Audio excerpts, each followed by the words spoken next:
रंगारंग भव्य समारोह के साथ राष्ट्रीय खेलों का आगाज। प्रधानमंत्री नरेंद्र मोदी ने गोवा में किया खेलों का शुभारंभ। नेशनल गेम्स को बताया सभी खिलाड़ियों के लिए एक मजबूत लॉन्च पैड। कहा सरकार ने खेलो इंडिया से लेकर टॉप्स योजना तक देश में खिलाड़ियों को आगे बढ़ाने के लिए एक नया पारिस्थितिकी तंत्र बनाया। देश आज हर क्षेत्र में बढ़ रहा है आगे। भारत की रफ्तार और पैमाने का मुकाबला आज मुश्किल। प्रधानमंत्री मोदी ने महाराष्ट्र को दी 7,500 करोड़ रुपए की विकास परियोजनाओं की सौगात। शिरडी मंदिर में पूजा अर्चना के बाद नए दर्शन कतार परिसर का किया उद्घाटन। कहा गरीब कल्याण है डबल इंजन सरकार की सर्वोच्च प्राथमिकता।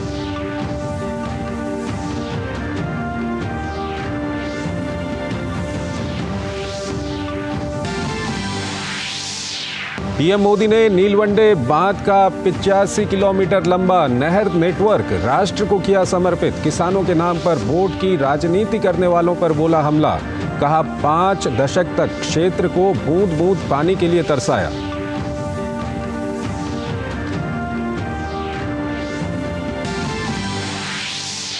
आठ भारतीय नागरिकों को लेकर कतर की अदालत के फैसले पर भारत ने जताई कड़ी चिंता। कहा कतर प्रशासन के सामने उठाया जाएगा मुद्दा। सभी कानूनी विकल्पों पर किया जा रहा है विचार।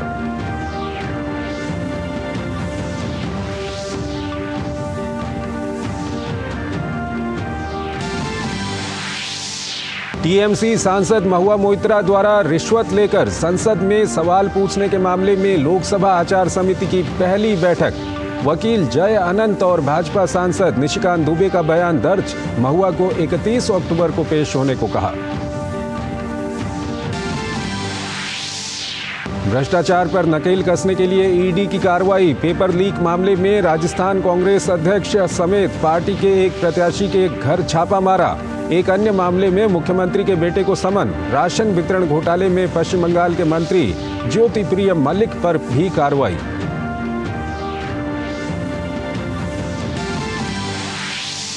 पांच चुनावी राज्यों में चढ़ा सियासी पारा। एमपी में भाजपा ने महिलाओं के अपमान का मुद्दा उठाकर कांग्रेस पर साधा निशाना। छिंदवाड़ा से कमलनाथ ने भरा नामांकन। छत्तीसगढ़, तेलंगाना समेत बाकी चुनावी राज्यों में प्रचार तेज।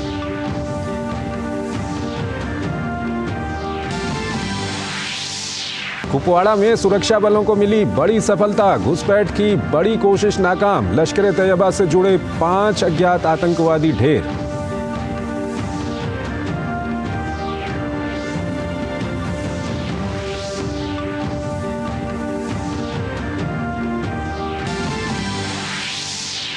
एशियाई पैरा गेम्स में भारत ने तोड़ा अपने मेडल जीतने का रिकॉर्ड। 2018 में जकार्ता में जीते 72 पदक के रिकॉर्ड को छोड़ा पीछे। पीएम ने कहा एथलीटों के दृढ़ संकल्प की प्रतीक है ये सफलता।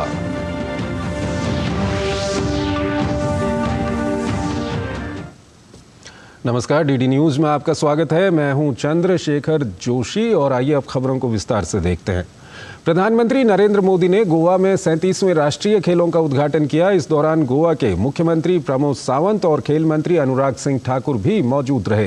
राष्ट्रीय खेल 26 अक्टूबर से 9 नवंबर तक आयोजित होंगे। इस दौरान करीब 10,000 खिलाड़ी 43 से अधिक खेल स्पर्धाओं में पदक के लिए जोर आजमाइश करेंगे। प्रधानमंत्री नरेंद्र मोदी ने गोवा के मडगांव में 37वें राष्ट्रीय खेलों का उद्घाटन किया। गोवा में राष्ट्रीय खेल पहली बार आयोजित हो रहे हैं। 26 अक्टूबर से 9 नवंबर तक आयोजित होने वाले इस खेल समागम में देश भर से 10,000 से अधिक एथलीट 43 से अधिक खेल प्रतियोगिताओं में जोर आजमाइश करते नजर आएंगे। राष्ट्रीय खेलों के उद्घाटन के मौके पर प्रधानमंत्री नरेंद्र मोदी ने कहा कि सरकार ने खेलो इंडिया से लेकर टॉप्स योजना तक देश में खिलाड़ियों को आगे बढ़ाने के लिए एक नया पारिस्थितिकी तंत्र बनाया है। टारगेट ओलंपिक पोडियम स्कीम, इसके तहत देश के शीर्ष खिलाड़ियों को दुनिया की श्रेष्ठ ट्रेनिंग दी जाती है। आप कल्पना कीजिए, खेलो इंडिया योजना के तहत अभी देश भर के 3,000 युवा, ये हमारे खिलाड़ियों की ट्रेनिंग चल रही है। इतना बड़ा टैलेंट पूल खिलाड़ियों का तैयार हो रहा है। और इसमें से हर खिलाड़ी को प्रति वर्ष 6 लाख रुपए से अधिक की स्कॉलरशिप दी जा रही है। पीएम ने बताया कि माई भारत नाम से एक नए प्लेटफॉर्म को स्वीकृति दी गई है। इससे ग्रामीण और शहरी युवाओं को सरकार से जोड़ने में मदद मिलेगी। माय भारत नाम से एक नया प्लेटफॉर्म को स्वीकृति दी गई है। ये ग्रामीण और शहरी यानी देश के हर युवा को आपस में भी और सरकार के साथ कनेक्ट करने का भी वन स्टॉप सेंटर होगा, ताकि उनकी आकांक्षाओं की पूर्ति के लिए, राष्ट्र निर्माण के लिए उन्हें ज्यादा से ज्यादा अवसर भी प्रदान किए जा सके। प्रधानमंत्री नरेंद्र मोदी ने कहा कि राष्ट्रीय खेल ऐसे समय पर हो रहे हैं जब भारत का खेल जगत एक के बाद एक सफलता की नई ऊंचाई प्राप्त कर रहा है। 70 सालों में जो ना हुआ वो इस बार हमने एशियाई खेलों में होते हुए देखा है। और अभी एशियन पैरा गेम्स भी चल रही है। इनमें भी भारतीय खिलाड़ियों ने अब तक 70 से ज्यादा मेडल जीतकर अब तक के सारे रिकॉर्ड तोड़ दिए। इससे पहले वर्ल्ड यूनिवर्सिटी गेम्स हुए थे, इसमें भी भारत ने एक नया इतिहास रच दिया। पीएम ने कहा कि उन्होंने ओलंपिक की सर्वोच्च समिति को आश्वस्त किया है कि भारत 2036 तक ओलंपिक का आयोजन करने के लिए तैयार है। आईओसी के सेशन के दौरान मैंने 140 करोड़ भारतीयों की आकांक्षा को सामने रखा है। मैंने ओलंपिक की सुप्रीम कमेटी को आश्वस्त किया कि भारत 2030 में यूथ ओलंपिक्स और 2036 में ओलंपिक्स के आयोजन के लिए तैयार है। इस बार राष्ट्रीय खेलों में 43 खेल स्पर्धाओं का आयोजन किया जाएगा, जिसमें 10,000 से ज्यादा एथलीट हिस्सा लेंगे। राष्ट्रीय खेलों में 28 राज्यों, 8 केंद्र शासित प्रदेशों और सर्विसेज की टीम हिस्सा लेंगी।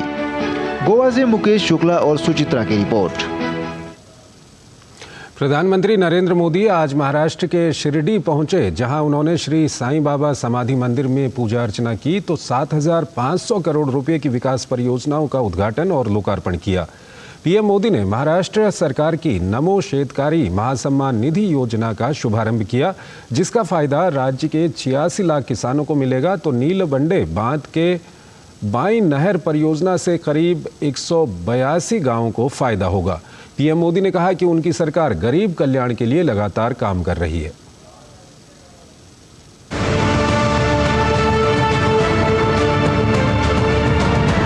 महाराष्ट्र को 5 दशक से जिस नीलवंडे डैम का इंतजार था, वो काम भी पूरा हुआ है। आज नीलवंडे परियोजना पर जल पूजा हुई है। इसको 1970 में स्वीकृति मिली थी। 1970 में सोचिए, ये परियोजना 5 दशक से लटकी हुई थी। जब हमारी सरकार आई तब इस पर तेजी से काम हुआ। आज इस डैम से पानी मिलना शुरू हुआ है। मेरे सभी किसान भाई बहनों को मेरी एक प्रार्थना है, ये पानी परमात्मा का प्रसाद है। एक बूंद भी पानी बर्बाद नहीं होना चाहिए। 5,177 करोड़ रुपए की लागत से विकसित किया जा रहा नीलवंडे बांध किसानों के लिए प्रधानमंत्री नरेंद्र मोदी की बहुत बड़ी सौगात है। अपने दौरे पर पीएम मोदी ने महाराष्ट्र में लगभग 7,500 करोड़ रुपए लागत की कई विकास परियोजनाओं का उद्घाटन करने के साथ आधारशिला भी रखी। इनमें अहमदनगर सिविल अस्पताल में आयुष अस्पताल, NH 166 पैकेज 1 के सांगली से बोरगांव खंड को 4 लेन का बनाना और इंडियन ऑयल कॉरपोरेशन लिमिटेड के मनमाड टर्मिनल पर अतिरिक्त सुविधाएं शामिल हैं। उन्होंने अहमदनगर सिविल अस्पताल में मातृ एवं शिशु स्वास्थ्य विंग की आधारशिला भी रखी। उन्होंने सार्वजनिक कार्यक्रम के दौरान प्रधानमंत्री नमो शेतकरी महासम्मान निधि योजना का शुभारंभ किया। मुझे इस बात की खुशी है कि महाराष्ट्र सरकार ने नमो शेतकरी महासम्मान निधि योजना शुरू की है। इसके तहत महाराष्ट्र के शेतकरी परिवारों को 6,000 रुपये और अतिरिक्त दिए जाएंगे। यानी अब यहां के छोटे किसानों को सम्मान निधि के 12,000 रुपया मिलेंगे। पीएम ने इस मौके पर महाराष्ट्र के वरिष्ठ नेता और पूर्व केंद्रीय कृषि मंत्री शरद पवार पर किसानों की उपेक्षा करने का आरोप लगाया। उन्होंने कहा कि जब वो कृषि मंत्री थे तो किसानों को MSP के लिए बिचौलियों के भरोसे रहना पड़ता था। 7 साल के अपने कार्यकाल में उन्होंने देश भर के किसानों से सिर्फ 3.5 लाख करोड़ रुपए का MSP पर अनाज खरीदा, जबकि हमारी सरकार 7 वर्षों में MSP के रूप में इतने ही समय में 13.5 लाख करोड़ रुपए किसानों को दे चुकी है। 2014 से पहले दलहन और तिलहन ये किसानों को सिर्फ 500-600 करोड़ रुपए की खरीद MSP पर होती थी, 500-600 करोड़, जबकि हमारी सरकार 1,15,000 करोड़ रुपए से ज्यादा दलहन और तिलहन किसानों के बैंक खातों में दे चुकी है। पीएम ने इस अवसर पर लाभार्थियों को आयुष्मान कार्ड और स्वामित्व कार्ड भी वितरित किए।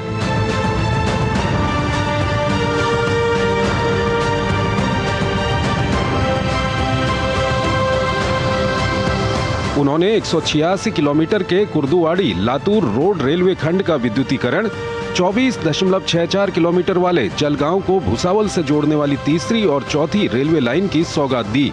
उन्होंने शिरडी के साईं मंदिर में नए दर्शन कतार परिसर का उद्घाटन किया। ये नवीनतम तकनीकी से पूर्ण एक आधुनिक विशाल भवन है, जिसकी परिकल्पना भक्तों को आरामदायक प्रतीक्षा क्षेत्र प्रदान करने के लिए की गई है। इस नए दर्शन कतार परिसर की आधारशिला अक्टूबर 2018 में प्रधानमंत्री द्वारा रखी गई थी। पीएम मोदी ने मंदिर परिसर में विधिवत पूजा अर्चना की और शिरडी के साईं बाबा से देशवासियों की खुशहाली की कामना की।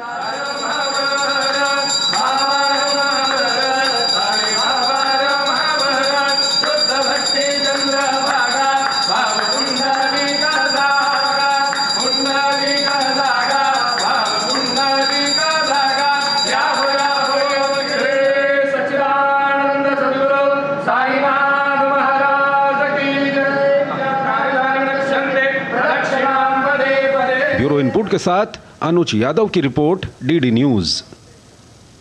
कतर में हिरासत में लिए गए 8 भारतीयों के मामले में फैसले की ओर से विदेश मंत्रालय की ओर से जारी वक्तव्य में कहा गया कि कतर की प्रथम दृष्टया अदालत ने आज अल दहरा कंपनी के 8 भारतीय कर्मचारियों से जुड़े मामले में फैसला सुनाया है, जिसमें हम मृत्युदंड के फैसले से गहरे सदमे में हैं और विस्तृत फैसले का इंतजार कर रहे हैं।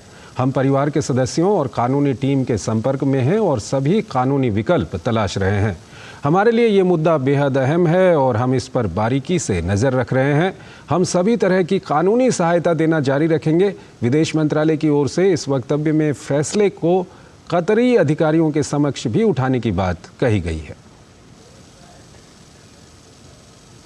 अयोध्या के राम मंदिर में रामलला की प्राण प्रतिष्ठा 22 जनवरी को होगी। रामलला राम मंदिर के गर्भगृह में विराजमान हो जाएंगे। इस मौके पर प्रधानमंत्री नरेंद्र मोदी मौजूद रहेंगे।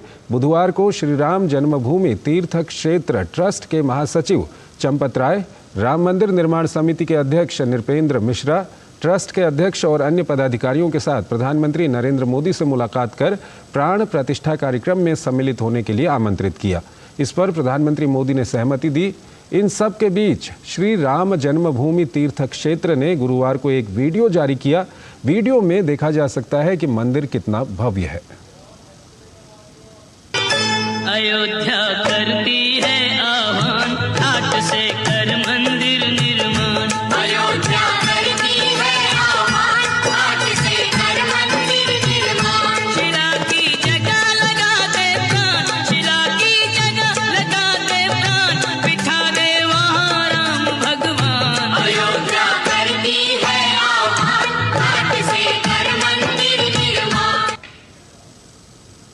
वहीं पीएम मोदी के न्योता स्वीकार करने के बाद समारोह से पहले ही राम मंदिर को लेकर राजनीति तेज हो गई। राम मंदिर निर्माण को लेकर जहां विपक्षी दल राजनीति करने से बाज नहीं आ रहे, वहीं बदलते सुरों के साथ कांग्रेस और विपक्षी इस ऐतिहासिक क्षण में अपनी अपनी भागीदारी और दावेदारी ठोकने का मौका भी गंवाना नहीं चाहते। क्या राम मंदिर भारतीय जनता पार्टी का मंदिर है? ये हमारे देश के हर व्यक्ति का मंदिर है, हमारे सनातन धर्म का एक बहुत बड़ा प्रतीक है और मुझे बड़ी खुशी है कि राम मंदिर अंत में बन रहा है। निमंत्रण सिर्फ एक ही पार्टी को जा रहा है क्या? कौन कौन पहुंचता कौन नहीं पहुंचता उस पर मैं कोई टिप्पणी नहीं कर सकता हूं, लेकिन भगवान सिर्फ एक पार्टी तक सीमित रह गए हैं क्या? निमंत्रण देने हैं और उसमें अगर उत्साह और उल्लास सबका देखना है तो सभी को होना चाहिए, सभी को निमंत्रित करना चाहिए। अब उनको अपनी परिस्थितियों को देखते हुए क्या करना है वो निर्णय लेंगे, लेकिन आप इसको एक पार्टी का प्रोग्राम बना रहे हैं। क्या ये पार्टी का प्रोग्राम है और एक ही व्यक्ति विशेष का ही प्रोग्राम है? तो ये मेरी तो समझ में नहीं आता। भगवान तो सबके हैं ना। एक ऐतिहासिक क्षण है, लंबे संघर्ष के बाद ये राम मंदिर बन रहा है। इस पे किसी तरीके की राजनीति नहीं होनी चाहिए या राजनीतिक फ़ायदा उठाने का काम नहीं करना चाहिए, क्योंकि ये देश का जुड़ा हुआ मुद्दा है, देश की आस्था का जुड़ा हुआ मुद्दा है, देश की संस्कृति का मुद्दा है। वहीं प्रधानमंत्री के रामलला की प्राण प्रतिष्ठा समारोह में पीएम मोदी के न्योता स्वीकार करने के बाद उत्तर प्रदेश में उत्साह का माहौल है। UP deputy CM Keshav Prasad Maurya और ब्रजेश पाठक ने कहा कि ये सभी देशवासियों के लिए गौरव का क्षण है। श्री राम जन्मभूमि तीर्थ क्षेत्र ट्रस्ट के आमंत्रण पर 22 जनवरी 2024 को रामलला हम आएंगे, मंदिर भव्य बनाएंगे, तारीख भी बता रहे हैं। यह सुन करके एक राम भक्त के रूप में, श्री राम जन्मभूमि आंदोलन के एक सिपाही के रूप में मेरे लिए भी बहुत गौरव का क्षण है और कोटि कोटि राम भक्तों के लिए भी 22 जनवरी की तिथि गौरव की तिथि हो जाएगी, गर्व की तिथि हो जाएगी। जी के कर कमलों से संपन्न होगा। हम सब लोगों ने अखबारों में ऐसी खबरें देख करके बहुत ही मन आह्लादित हुआ है, प्रसन्न हुआ है और हम सब पलक पावड़े बिछाकर इंतजार कर रहे हैं कि माननीय प्रधानमंत्री जी जिस क्षण प्रभु रामलला को भव्य दरबार में स्थापित करने के उपरांत लोकार्पण करेंगे, बहुत मन आह्लादित है। पूरे देश दुनिया के लोग उस दिन का इंतजार कर रहे हैं। राम मंदिर को लेकर विदेश में रह रहे भारतीयों में भी काफ़ी उत्साह है। लंदन में रहने वाले एडटेक उद्योग में काम करने वाले अयोन मजूमदार ने विदेश नीति के मामले में मौजूदा सरकार की तारीफ की। उन्होंने कहा कि जल्द ही भारत को इन नीतियों का फायदा देखने को मिल सकता है। It's the leadership of the Narendra Modi government and his strong strength of character, especially on the foreign policy side, that has made India a much stronger and more powerful country on the world stage. I think it's incumbent on India now to be able to capitalize on that strength that it has created for itself and the space it has carved out for itself in terms of true collaboration with the likes of Five Eyes or G7s or G20 that we are part of. London में रहने वाली doctor रचना ने राम मंदिर के निर्माण को मौजूदा सरकार की एक बड़ी सफलता बताया है। साथ ही उन्होंने कहा कि अंतर्राष्ट्रीय स्तर पर भारत का मान बढ़ने से विदेशों में रहने वाले भारतीय गौरवान्वित महसूस करते हैं। राम मंदिर का बनना मोदी सरकार की बहुत बड़ी सफलता है। ऐसा लगता है कि करोड़ों भारतीय लोगों का स्वप्न पूरा होने जा रहा है। माननीय नरेंद्र मोदी जी के दृढ़ विश्वास की वजह से भगवान राम अयोध्या वापस जा रहे हैं। आज भारत देश की सम्माननीय एवं अद्भुत पहचान जो अंतर्राष्ट्रीय स्तर पर है, इसकी वजह से हम सभी भारतीय जो बाहर रह रहे हैं बहुत ही गौरवान्वित महसूस करते हैं। लंदन में रहने वाले प्रकाशक और गुजरात समाचार के मुख्य संपादक सीबी पटेल ने राम मंदिर के निर्माण को लेकर खुशी जताई है। उन्होंने कहा, इतने शांतिपूर्ण तरीके से मंदिर और मस्जिद का निर्माण होना हमारी परंपरा को दर्शाता है। Great temple being built in Ayodhya is a classic example of Sanatana Dharma, negotiations and settlement. A nasty dispute has been resolved so nicely, approved by the Supreme Court of India and all the people. And in the next few years, there will be a huge, great mosque being built in that area also, in that area near Ayodhya. So I believe when the temple is being opened next January, it will be celebrated all over the world. 22 जनवरी 2024 को राम मंदिर में प्राण प्रतिष्ठान की खबर पर Australia के Melbourne में रहने वाले योगेश भट्ट ने कहा है कि जब से ये खबर सुनी है तब से वो उत्साहित हैं।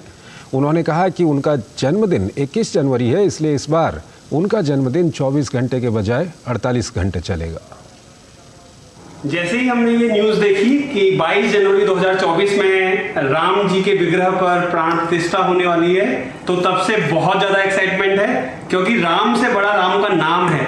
और जो इतने सपने थे लोगों के, वो सपने 500 सालों में पूरे होंगे, तो बहुत अच्छा लग रहा है। और मेरा जन्मदिन जो है वो 21 जनवरी को आता है, तो इस बार मेरा बर्थडे जो है वो 24 घंटे की बजाय 48 घंटे चलेगा। और मुझे इस बात की बहुत खुशी है कि ये काम जो है वो नरेंद्र मोदी जी के हाथों से होने जा रहा है। और मैं यही कहना चाहूँगा कि बिनु सत्संग विवेक ना होई, राम कृपा बिनु सुलभ ना कोई। तो राम जी का जो है, राम हमारे पूर्वज हैं और ना पैसा लगता है ना खर्चा लगता है, राम नाम बोलिए बड़ा अच्छा लगता है। मशहूर फिल्म अभिनेत्री कंगना रनौत आज रामनगरी अयोध्या पहुंची। यहां उन्होंने रामलला का दर्शन पूजन कर मंदिर निर्माण को देखा। मंदिर के पुजारी संतोष तिवारी ने प्रसाद और रामनामा वस्त्र देकर अभिनेत्री का स्वागत किया। अभिनेत्री ने कहा कि कई सारे महान लोगों की मंदिर को देखने के लिए जान चली गई। राम मंदिर के लिए कार सेवकों ने अपनी जान दी है। 600 साल का संघर्ष यदि साकार हो रहा है तो मोदी सरकार की वजह से। योगी आदित्यनाथ ने भी राम मंदिर के लिए बहुत ज़्यादा संघर्ष किया है। सृष्टि के नायक की जन्मभूमि, जिसकी करोड़ों लोगों से आस्था जुड़ी है, हिंदुओं के लिए सबसे बड़ा तीर्थ स्थान अयोध्या है। उन्होंने कहा, भव्य मंदिर जिसकी सदियों से हिंदू कामना करते आए हैं, उसको हम लोग देखेंगे। अयोध्या सनातन संस्कृति की पूरे विश्व में खूबसूरत पहचान बन जाएगा। वहीं 22 जनवरी को होने वाली प्राण प्रतिष्ठा को लेकर कहा, ये सौभाग्यपूर्ण दिन आ रहा है। कंगना ने कहा कि हमारी फिल्म तेजस में राम मंदिर की अहम भूमिका है, जिसके लिए हम लोग अयोध्या आए हैं। कंगना ने जय श्री राम के साथ मीडिया से अभिवादन किया। ये मंदिर देखने के लिए कितने सारे जो हमारे कार सेवक हैं उन्होंने अपनी जान दी है। कितने सारे लोगों ने ये केस लड़ा हुआ है और 600 साल से ज़्यादा का ये संघर्ष है, लेकिन ये अगर हो पा रहा है तो ये आज मोदी सरकार की वजह से हो पा रहा है। और हमारे जो योगी जी हैं उनकी कृपा है, उन्होंने भी इस केस में बहुत ज़्यादा संघर्ष किया है और फाइनली राइटफुली जो रामलला की जो जन्मभूमि है, जहाँ पे हमारे सबसे बड़े नायक, हमारे सबसे बड़े, हमारे पूजनीय, हमारे श्री राम जहाँ पैदा हुए हैं और जो उनकी जन्मभूमि है, जो महाराज दशरथ का महल जहाँ था, जहाँ सीता जी की रसोई थी, जहाँ करोड़ों करोड़ों लोगों की भावनाएं जिस जन्मभूमि से जुड़ी हुई हैं, वहाँ एक भव्य मंदिर, जैसा कि मैं कहूँगी क्रिश्चियंस के लिए जैसा कि रोम है वेटिकन में, वैसे ही ये हिंदुओं के लिए सबसे बड़ा तीर्थ स्थान बनेगा। और ऐसा भव्य मंदिर हम देखेंगे जिसकी सदियों सदियों तक हिंदू जो है कामना करते आए हैं। भारत निर्वाचन आयोग ने प्रसिद्ध अभिनेता राजकुमार राव को अपना नेशनल आइकॉन घोषित किया है। मतदाता शिक्षा और मतदान को बढ़ावा देने के लिए राजकुमार राव ने चुनाव आयोग के साथ समझौता ज्ञापन पर हस्ताक्षर किए। इस मौके पर मुख्य चुनाव आयुक्त राजीव कुमार और अन्य चुनाव आयुक्त भी मौजूद थे। मुख्य चुनाव आयुक्त ने इस मौके पर कहा कि आज देश में मतदान प्रक्रिया में महिलाओं की भागीदारी पुरुषों से अधिक हो गई है। मतदान के लिए वोटरों को जागरूक, शिक्षित और प्रेरित करने के मकसद से भारत निर्वाचन आयोग ने प्रसिद्ध बॉलीवुड अभिनेता राजकुमार राव को राष्ट्रीय आइकॉन बनाया है। मुख्य चुनाव आयुक्त राजीव कुमार की उपस्थिति में गुरुवार को नई दिल्ली में राजकुमार राव चुनाव आयोग के साथ राष्ट्रीय आइकॉन के तौर पर जुड़े। मुख्य चुनाव आयुक्त ने इस मौके पर बताया कि मतदाता सूची पुनरीक्षण का कार्य 27 अक्टूबर से पूरे देश में शुरू हो रहा है, जो 9 दिसंबर तक चलेगा। उन्होंने कहा कि 1 अप्रैल 2024 को 18 साल पूरे करने वाले युवा भी अगले साल लोकसभा चुनावों में वोट डाल पाएंगे। इलेक्टोरल रोल का कार्य है वो कल से पूरी कंट्री में शुरू होने वाला है, एक्सेप्ट 5 स्टेट जहां चुनाव हो रहे हैं। और वो क्या होगा, उसमें हर जगह में पोलिंग की जो हमारा इलेक्टोरल रोल है उसकी 2-2 कॉपी हम सब पॉलिटिकल पार्टीज को दे देंगे। उनसे कहेंगे कि आप देखिए, हर पोलिंग स्टेशन पे उसकी कॉपी लगा देंगे। हर पोलिंग स्टेशन पे बूथ लेवल अफसर मौजूद रहेगा। आपको वहां भी जाने की जरूरत नहीं है। वोटर हेल्पलाइन ऐप पर जाइए, आपको अपना नाम जुड़वाना है, आपको अपना पता चेंज करना है, फोटो चेंज करना है, मोबाइल नंबर ऐड करना है। Anything you want to do you can do from the comfort of your home. This is all digitally possible. अभिनेता राजकुमार राव ने 2017 में बेहद लोकप्रिय फिल्म न्यूटन में काम किया था, जिसमें वोटिंग के महत्व को दर्शाया गया है। राव ने उस फिल्म में पीठासीन अधिकारी की भूमिका निभाई थी, जो नक्सल प्रभावित इलाके में तमाम विपरीत परिस्थितियों के बावजूद स्वतंत्र और निष्पक्ष चुनाव कराने की जिम्मेदारी को बखूबी निभाता है। राजकुमार राव ने युवा वोटरों से कहा कि लोकतंत्र में भागीदारी का एहसास सबसे खास होता है और हम सबको बढ़ चढ़कर अपने मताधिकार का प्रयोग करना चाहिए। The feeling of participating in a democracy, the feeling of participating in the forming of a government, that's the best feeling. And you don't want to miss out on that. I want to urge and request all of you, please spread the message across that we have to make sure that we go and vote, because it's the biggest power you have in a democracy as the citizen of our country. चुनाव आयोग ने इस मौके पर विशेष संक्षिप्त पुनरीक्षण 2024 poster भी जारी किया, ताकि युवा मतदाताओं को मतदान के महत्व के बारे में जागरूक किया जा सके। ये पोस्टर देश भर के रेलवे स्टेशनों, सरकारी वेबसाइटों और विभिन्न सोशल मीडिया प्लेटफॉर्म पर दिखाए जाएंगे।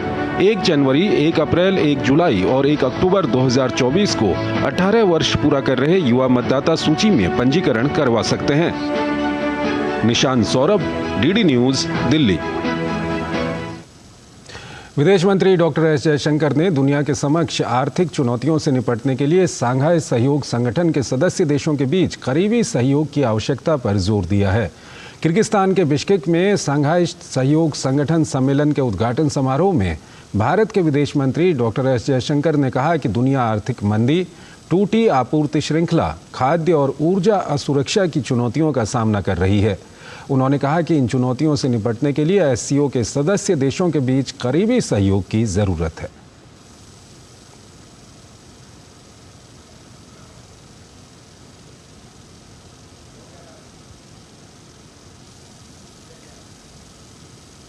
केंद्रीय गृह एवं सहकारिता मंत्री अमित शाह ने नई दिल्ली में उन्नत और पारंपरिक बीजों के उत्पादन पर राष्ट्रीय संगोष्ठी को संबोधित किया। भारतीय बीज सहकारी समिति लिमिटेड BBSSL ने इस कार्यक्रम का आयोजन किया। केंद्रीय मंत्री ने BBSSL का लोगो, वेबसाइट और पुस्तिका का अनावरण किया और सदस्यों को प्रमाण पत्र वितरित किए। उन्होंने कहा कि BBSSL के माध्यम से अच्छी किस्म के बीजों के उत्पादन और वितरण से देश में कृषि उत्पादन में वृद्धि होगी। केंद्रीय गृह एवं सहकारिता मंत्री ने कहा कि देश के हर किसान को आज वैज्ञानिक रूप से तैयार किए जाने की जरूरत है। उन्होंने कहा कि हमारा प्रयास है कि बीज संरक्षण, बीज संवर्धन और बीज के अनुसंधान पर तेजी से काम किया जाए, साथ ही हर किसान को वैज्ञानिक रूप से जोड़ा जाए। उन्होंने कहा कि अच्छे बीजों के उपलब्ध नहीं होने के कारण किसानों के साथ साथ देश को भी इससे बड़ी क्षति होती है। इसी से निपटने के लिए देश में सहकारिता आंदोलन काम कर रही है।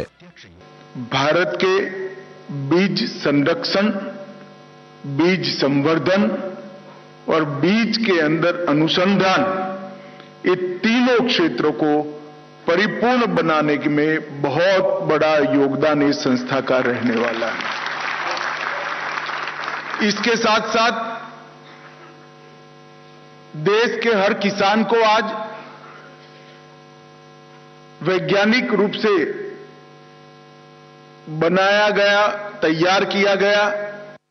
केंद्रीय सहकारिता मंत्री अमित शाह ने इस बात पर जोर दिया कि मीठे परंपरागत बीजों का संरक्षण किया जाए, जिससे शरीर को प्राकृतिक रूप से पोषण मिल सके। उन्होंने कहा कि हमारी सरकार इस बात पर जोर दे रही है कि वैज्ञानिक ढंग से इस पर इस तरह से काम किया जाए कि आने वाली पीढ़ियों के लिए हम बीज संरक्षण कर सकें। हमारे मीठे बीज जो परंपरागत बीज है, इसके अंदर सत्व भी है, गुण भी है, और शरीर के पोषण के लिए प्रकृति से सबसे नजदीक अगर कोई बीज है तो भारत का परंपरागत बीज है। इसकी बहुत बड़ी जरूरत है कि भारत के मीठे बीजों का संरक्षण किया जाए और उसको कई पीढ़ियों तक हमारे किसान को दिया जाए, जिससे स्वास्थ्यपूर्ण अन्न का उत्पादन, स्वास्थ्यपूर्ण खाद्य पदार्थों का उत्पादन, स्वास्थ्यपूर्ण फल और सब्जियों का उत्पादन निरंतर चलता रहे। माना जा रहा है कि BBSSL के माध्यम से अच्छी किस्म के बीजों के उत्पादन और वितरण से देश में कृषि उत्पादन में वृद्धि होगी। इससे रोजगार के अवसर बढ़ेंगे, आयातित बीजों पर निर्भरता कम होगी, ग्रामीण अर्थव्यवस्था को बल मिलेगा, मेक इन इंडिया को बढ़ावा मिलेगा और साथ ही आत्मनिर्भर भारत अभियान का मार्ग प्रशस्त होगा। Kumar Alok, DD news, Delhi. RSS के सह सर कार्यवाह डॉक्टर मनमोहन वैद्य की किताब का V and the world around का दिल्ली में आयोजित एक कार्यक्रम में लोकार्पण किया गया। कार्यक्रम की अध्यक्षता भाजपा के वरिष्ठ नेता डॉक्टर मुरली मनोहर जोशी और स्वामी अवधेशानंद गिरी ने की। कार्यक्रम में लेखक ने कहा कि ये किताब मेरे लेखों का संग्रह है, जिससे लेखकों को एक साथ जिसे पढ़ने का मौका मिलेगा। मुझे लेखक किसने बनाया? एक घटना ने बनाया। इस पुस्तक में 34 आर्टिकल्स है, उसमें से 29 आर्टिकल्स 2018, 19, 20, 21 के हैं। 9/2018 के केवल 7 महीने में लिखे हुए हैं। उसके पहले केवल 2 आर्टिकल्स है जो ऑन डिमांड लिखे गए थे। भाजपा के वरिष्ठ नेता डॉक्टर मुरली मनोहर जोशी ने कहा कि किताब के लिए लेखक और प्रकाशक को बधाई। आज के युग में ऐसी किताबों और लेखकों की बहुत आवश्यकता है। पहला शब्द है वी और and the around world. V नाम की पुस्तक, उसका एक अलग महत्व है और इसलिए मैं ऐसा समझता हूँ कि इस पुस्तक को समझने के लिए थोड़ा उस वी नाम की पुस्तक को भी ध्यान में रखना चाहिए। बहुत उसके ऊपर आलोचना हुई है, बहुत विरोध किया गया है, बहुत गालियां भी दी गई हैं, लेकिन वो गंभीरता से उस पर विचार किया जाए, उसके लिए ये पुस्तक आपको प्रेरित करती है।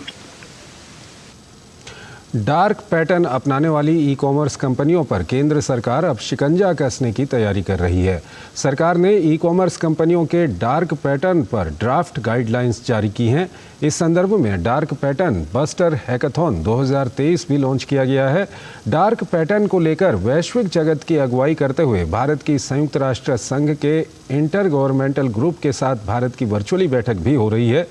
इस विषय पर हमारे संवाददाता OP यादव ने बात की उपभोक्ता मामलों के मंत्रालय में विशेष सचिव निधि खरे से। उपभोक्ताओं के हितों में डार्क पैटर्न्स को लेकर उपभोक्ता मामलात मंत्रालय काफ़ी सजग है और इसको लेकर कई बैठकें भी आयोजित की जा रही है। अभी इस विषय पर बात करने के लिए हमारे साथ मौजूद है मंत्रालय के विशेष सचिव निधि खरे। मैडम, अगर बात करें डार्क पैटर्न्स की, त्योहारी सीजन है, इस तरह की चीज़ें और ज़्यादा बढ़ेंगी और पहले भी ऐसी चलती रही है। मंत्रालय ने पहले भी सख्त कदम उठाए, हिदायत भी दी है। अभी हम देखें तो क्या मुख्य एजेंडा है?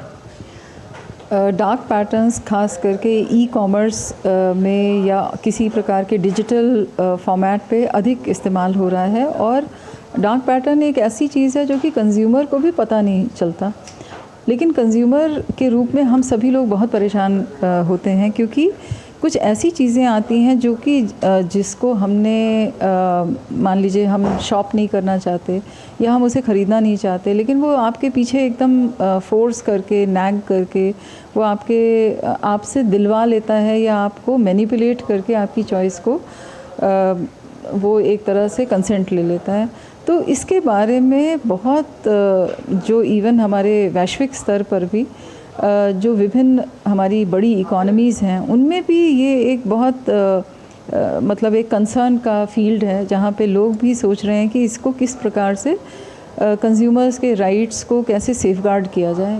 संयुक्त राष्ट्र संघ में भी इसको लेकर बैठक होने वाली है और भारत सरकार का भी दमदार भागीदारी इसमें होनी है। तो ये बैठक का मुख्य एजेंडा क्या और इसमें हमारी तरफ से क्या मुख्य प्रेजेंटेशन होगा? अंकटाड की आज मीटिंग है जो कि इंटर गवर्नमेंट एक्सपर्ट्स इसमें सभी सम्मिलित हो रहे हैं और इसमें भारत की ओर से सचिव उपभोक्ता मामले वो आज हम लोग इसका प्रेजेंटेशन करेंगे और ये हम दुनिया के साथ साझा कर रहे हैं कि इस पर हम किस प्रकार से कार्रवाई कर रहे हैं। इस हल को निकालने के लिए हम लोगों ने एक हैकेथॉन आज अनाउंस किया। उपभोक्ताओं का जुड़ाव किस तरह होगा, स्टेक होल्डर्स की भागीदारी क्या हो?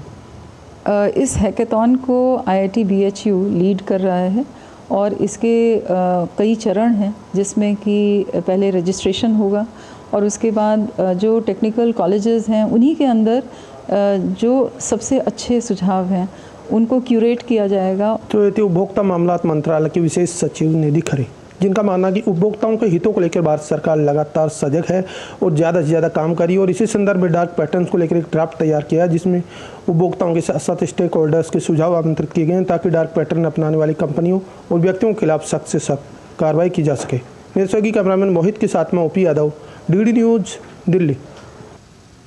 इंडियन मोबाइल कांग्रेस के 7वें संस्करण की शुरुआत शुक्रवार को होगी। दिल्ली के प्रगति मैदान मंडपम में आयोजित की जा रही इंडियन मोबाइल कांग्रेस 2023 का उद्घाटन प्रधानमंत्री नरेंद्र मोदी करेंगे। साथ ही PM मोदी देश भर में 100 शिक्षण संस्थानों को 100 5G यूज केस लैब्स भी सौंपेंगे।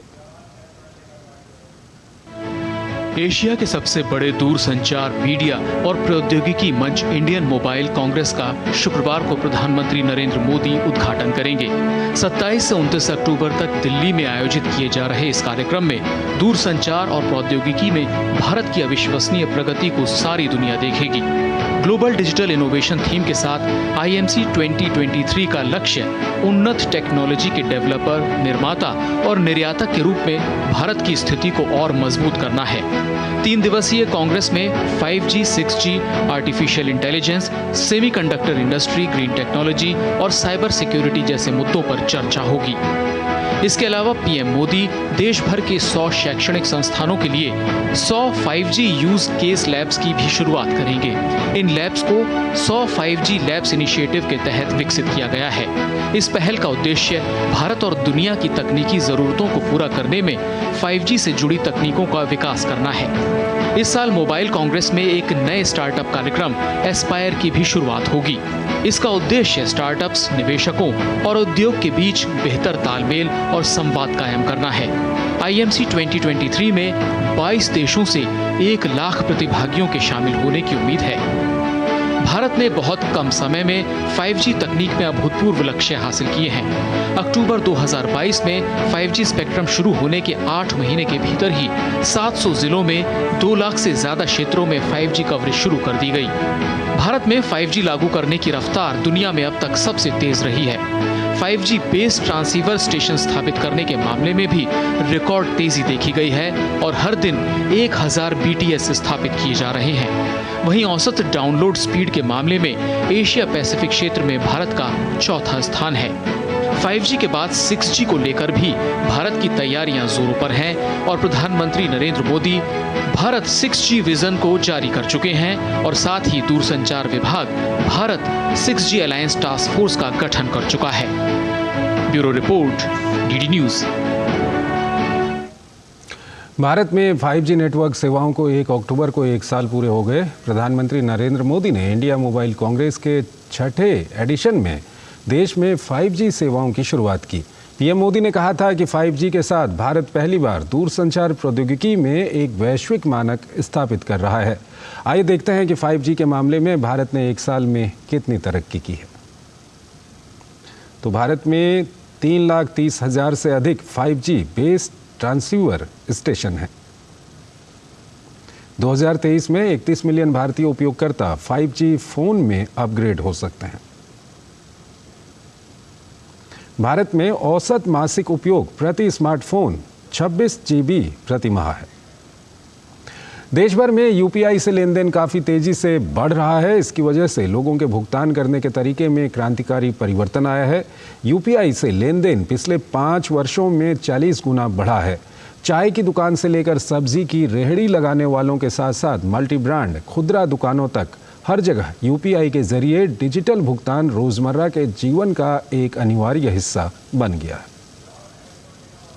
यूपीआई से लेन देन काफी तेजी से बढ़ रहा है। इसकी वजह से भारतीयों के रोजमर्रा के भुगतान करने के तरीके में क्रांति आई है। यूपीआई भारतीय राष्ट्रीय भुगतान निगम द्वारा विकसित एक सरल क्यूआर आधारित पेमेंट सिस्टम है, जो सिर्फ शहरी इलाकों में ही नहीं बल्कि ग्रामीण क्षेत्रों में भी एक लोकप्रिय भुगतान प्रणाली बन गई है। इस डिजिटल पेमेंट सिस्टम का इस्तेमाल पूरे देश में बड़े पैमाने पर किया जा रहा है। यूपीआई लेन देन के प्रशंसक अमेरिकी ट्रेजरी अधिकारी जे शामबाग भी हैं। उन्होंने कहा, यूपीआई सिंगापुर और यूएई सहित अन्य देशों के साथ द्विपक्षीय संबंधों को आगे बढ़ाने में अग्रणी है। भारत का जिक्र करते हुए जे शामबाग ने कहा कि मजबूत द्विपक्षीय आर्थिक संबंधों वाले कुछ क्षेत्र आगे बढ़ रहे हैं और अपनी तेज भुगतान प्रणालियों को आपस में जोड़ रहे हैं। उन्होंने कहा कि यूपीआई विभिन्न नेटवर्कों पर भुगतान के निपटान को भी सक्षम बनाता है। शामबाग ने G20 भुगतान रोडमैप की भी सराहना करते हुए कहा कि इसने निकट अवधि के विकास प्रयासों को एक नई दिशा दी है। यूपीआई लेन देन पिछले 5 वर्षों में 40 गुना से भी अधिक हो गया है। 2018 में केवल 246 मिलियन मासिक लेन देन था, जो 2023 में बढ़कर 9,335 मिलियन हो गया है। So in the last few years we made huge progress in digital payments. So the number of transactions in digital payments are increasing year on year. It is about contactless payment. So we are used to using a card, a tap and go type of thing. So instead of a card, there are new devices which are coming up, like a keychain or a ring or even a watch, through which you can just tap on a pause and make your payment. चाय की दुकान से लेकर सब्जी की रेहड़ी लगाने वालों के साथ साथ मल्टी ब्रांड खुदरा दुकानों तक हर जगह यूपीआई डिजिटल भुगतान एक अनिवार्य हिस्सा बन गया है। यही है, किसी के पास छूटा नहीं होता तो यूपीआई कर सकते हैं वो, तो हम यही परेशानी होती है उस खुले नहीं मिलने से, तो इसलिए वो पेटीएम कर देते हैं। ये पेटीएम है, इससे खुले की समस्या खत्म हो गई और सीधा बैंक खाते में जाता है पैसा। मंडी में जाते थे, कोई रास्ते में छीन लेते थे चोर, वो खत्म हो गया मामला। G20 शिखर सम्मेलन के दौरान एक जर्मन प्रतिनिधि ने यूपीआई वॉलेट का उपयोग करके खरीदारी की थी और वो इसके इस्तेमाल को लेकर बेहद उत्साहित दिखे थे। इनके अलावा G20 के अन्य प्रतिनिधियों ने भी यूपीआई के लिए भारत की जमकर प्रशंसा की थी। यूपीआई सिस्टम के शानदार अनुभव को देखते हुए सिंगापुर और भूटान जैसे अन्य देश भी इसे अपना रहे हैं। जिस तेजी से यूपीआई जनता के बीच लोकप्रिय हो रहा है, उससे माना जा रहा है कि आने वाले दिनों में भारत के लचीले डिजिटल बुनियादी ढांचे को हासिल करने में गेम चेंजर साबित होगा। सागनिक चक्रवर्ती की रिपोर्ट, डीडी न्यूज़। कैबिनेट ने रबी सीजन के लिए फर्टिलाइजर सब्सिडी को मंजूरी दे दी है। इससे देश के 12 करोड़ किसानों को फायदा होगा। इससे सरकारी खजाने पर 22,303 करोड़ रुपए का बोझ पड़ेगा। इससे अंतर्राष्ट्रीय बाजार में बढ़ती हुई फर्टिलाइजर की कीमतों का प्रभाव भारतीय किसानों पर नहीं पड़ेगा। केंद्र सरकार द्वारा उर्वरकों पर सब्सिडी दिए जाने के फैसले का बाराबंकी जिले के किसानों ने स्वागत करते हुए इसे किसानों के लिए केंद्र सरकार का बड़ा फैसला बताया। मोदी जी के द्वारा जो फर्टिलाइज़र में सब्सिडी दी गई है, जिसके लिए किसान के हित में कार्य किया गया है, जो कि जैसे माना कि सल्फर हुआ और एनपीके, डीएपी जो आने वाली फसलों में पड़ने वाली हैं, जिनको अधिक लागत में मिलने वाली थी, वो कम लागत में मिलेगी और जिससे किसान के हित में कार्य हुआ है। रबी फसलों के ऊपर उर्वरक में सब्सिडी दी गई है, वो एक दिवाली के तोहफे के रूप में किसानों को मिली है। निश्चित तौर पे उस पे किसानों को राहत मिलेगी और मुझे लगता है कि ये दिवाली तोहफा किसानों के लिए किसी खुशी से कम नहीं है। फर्टिलाइजर सब्सिडी को मंजूरी दी गई है, जिससे हम किसान भाई लोग बहुत खुश हैं, जिससे आने वाली रबी फसलों में जैसे कि एनपीके, डीएपी, पोटाश की ज़रूरत लगेगी, उसमें हमें सरकार के द्वारा सब्सिडी दी जा रही है, जिससे कि हमें फर्टिलाइज़र मिलेगा वो कम दामों में मिलेगा, जिससे हमारी लागत कम होगी और आय हमारी बढ़ेगी। उर्वरक सब्सिडी का जो प्रावधान किया गया निश्चित रूप से बहुत ही सराहनीय प्रयास है। इससे एक तो फर्टिलाइज़र की जो कीमतों में वृद्धि होने वाली थी वो रुक गई, और जो हमको उसमें पोटास पे जो खाद का जो छूट मिली है वो निश्चित रूप से हमारे लिए लाभकारी है। सब्सिडी बढ़ाई गई है, ये हम सब किसानों के लिए दीपावली का तोहफा है। और ऐसे जैसे तमाम सी खादें हमको रबी फसलों में डालने के लिए लेना पड़ता है, जैसे DAP हो गई, MPK हो गई, और सी कई खादें हैं, इसमें अब दामों में कमी आएगी और हम निश्चित ही हम सभी किसानों का आय बढ़ेगी और लागत कम लगेगी। कैबिनेट ने रबी सीजन के लिए फर्टिलाइजर सब्सिडी को मंजूरी दे दी है। इससे पंजाब के किसानों में खुशी की लहर है। मोदी सरकार का बहुत बहुत धन्यवाद करता हूं, जिन्होंने अगले सालों के लिए जो खादों पे सब्सिडी है उनको जारी रखने का निरंतर ऑर्डर किया है, आदेश दिया है।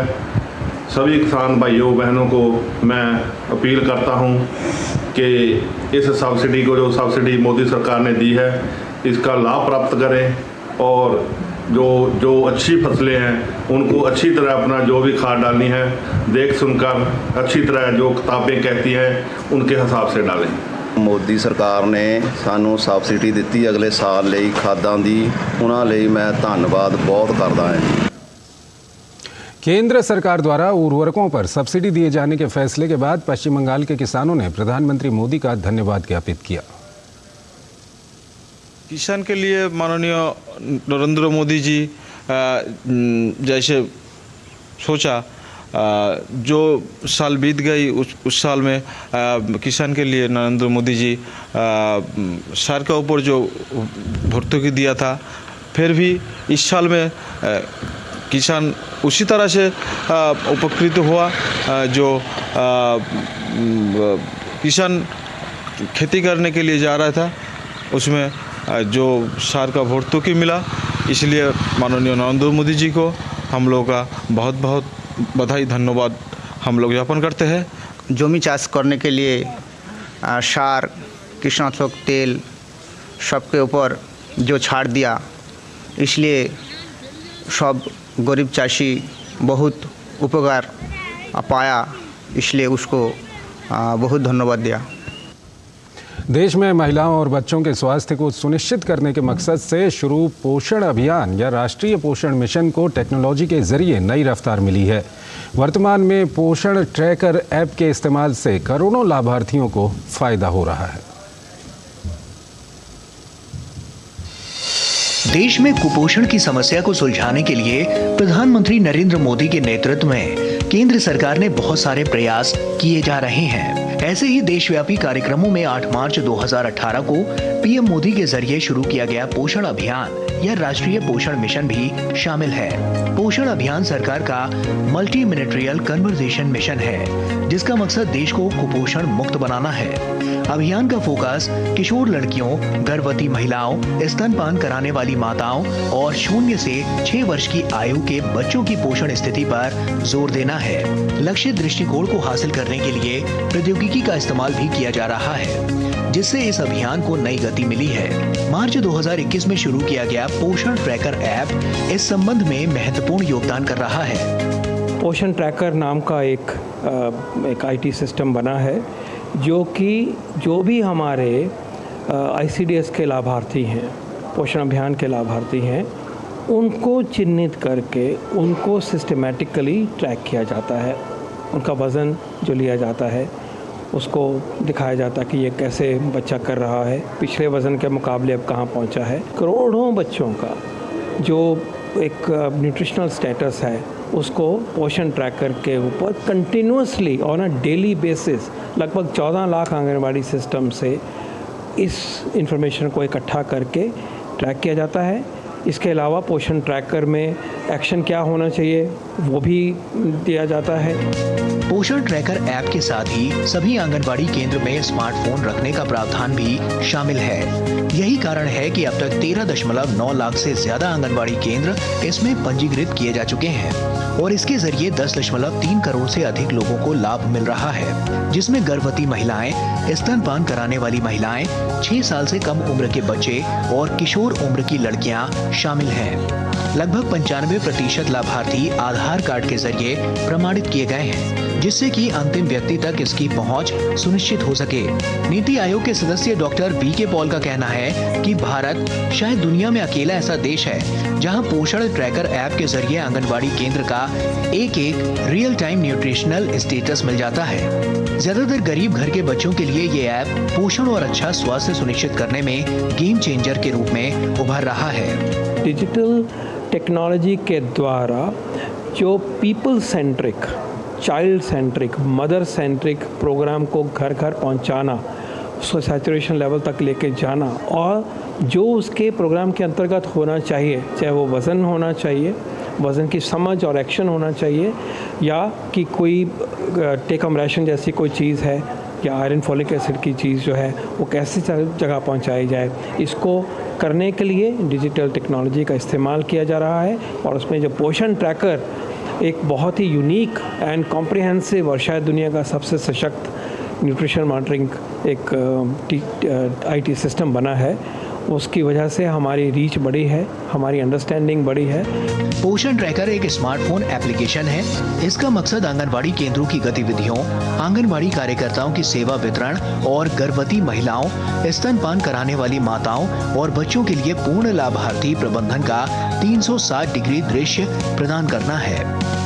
पोषण ट्रैकर एप्लीकेशन में आंगनबाड़ी केंद्रों की गतिविधियां, आंगनबाड़ी कार्यकर्ताओं की सेवा वितरण, गर्भवती महिलाओं, स्तनपान कराने वाली माताओं, बच्चों, किशोर लड़कियों और किशोर लड़कों के लिए पूर्ण लाभार्थी प्रबंधन शामिल है। इसमें पोषण हस्तक्षेप, हीमोग्लोबिन का स्तर, विकास की निगरानी, टीकाकरण की सूचना विधि को शामिल रखा गया है। पोषण ट्रैकर एप्लीकेशन को गूगल प्ले पर डाउनलोड किया जा सकता है। ब्यूरो इनपुट के साथ नितेंद्र सिंह की रिपोर्ट, डीडी न्यूज। कश्मीर में बदलाव की बयार का असर हर जगह साफ देखने को मिल रहा है। बुनियादी ज़रूरत से लेकर आम जनता से जुड़े हर पहलू में बदलाव से वादी की तस्वीर बदल रही है।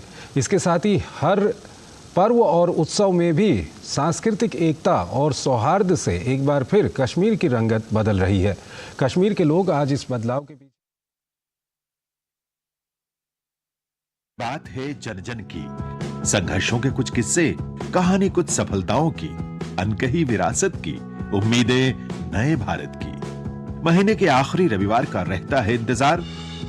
ब्रह्मपुत्र के घाट से हिमालय के विस्तार तक होती है मन की बात प्रधानमंत्री के साथ। तो सुनिए इस महीने 29 अक्टूबर सुबह 11 बजे मन की बात, आकाशवाणी और दूरदर्शन के सभी चैनलों पर।